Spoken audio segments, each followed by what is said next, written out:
saw that trailer coming up to pass me, the only thing I could think of was to try and stay in front of it. My name's Richard Copeland. My daughter Mallorie was an awesome kid growing up.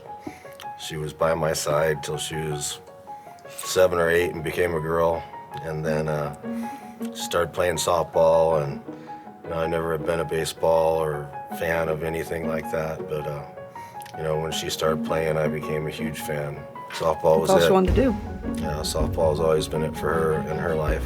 She, friends and things like that, but never anything else extra, just softball. We were heading to Williams to play in a tournament. Mallorie was playing softball that morning, and we decided that we would stay in the Williams area over the weekend, so we brought our travel trailer. We were going to do some fishing, just hang outside as a family. These 3 semi-trucks passed us going highway speed a lot faster than we were, and they were all on each other's tail, and the last one kind of drifted in on us, and I think he unloaded most of the wind they were carrying on their trailer. And the trailer went into the fast lane and then back into our lane, and then it fell over on its side. But at the last minute, we kind of turned away from it to stay in front of it, and then that's when the truck rolled over too. And during that part is when Mallory's leg had got sucked out the window.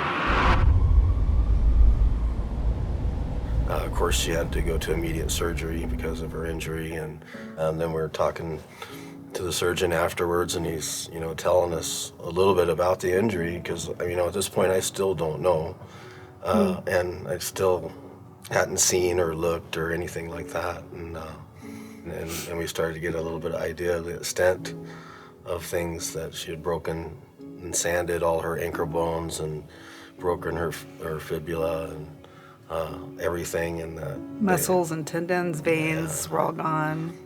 And then we met the next surgeon, who was the orthopedic that was with her the rest of the way, and he basically was the one that kind of, I guess, dropped the bombshells a little bit and started saying, well, if we can do certain things, we might be able to save her foot. And then that's when we learned that they were thinking about amputating her below the knee. At that point, he had told us that, something special might have to happen to cover certain things. He looked at her and he agreed to do a surgery that he felt was a little beyond some of the things sometimes, and that was a really risky surgery for her. We went into her back and took her lat muscle, and that's the muscle they used to cover all her wounds. And he had to do that in a way that he could tie it into the veins and things and make it live, which he did. And when he was able to do that, the orthopedic was able to put her back together. Lots of screws and pins, of course, and the profile of her ankle is not the same. It's a leg. It swelled forever, and it was a leg. It's and a leg. We were happy with that, and we were glad to see her walk, and even more glad to see her run. And most of the time now, other than a little bit of her endurance at this point, you can't even tell. Well, after the accident and stuff, she told me one evening, she goes, I want to be an orthopedic surgeon. And I said, really?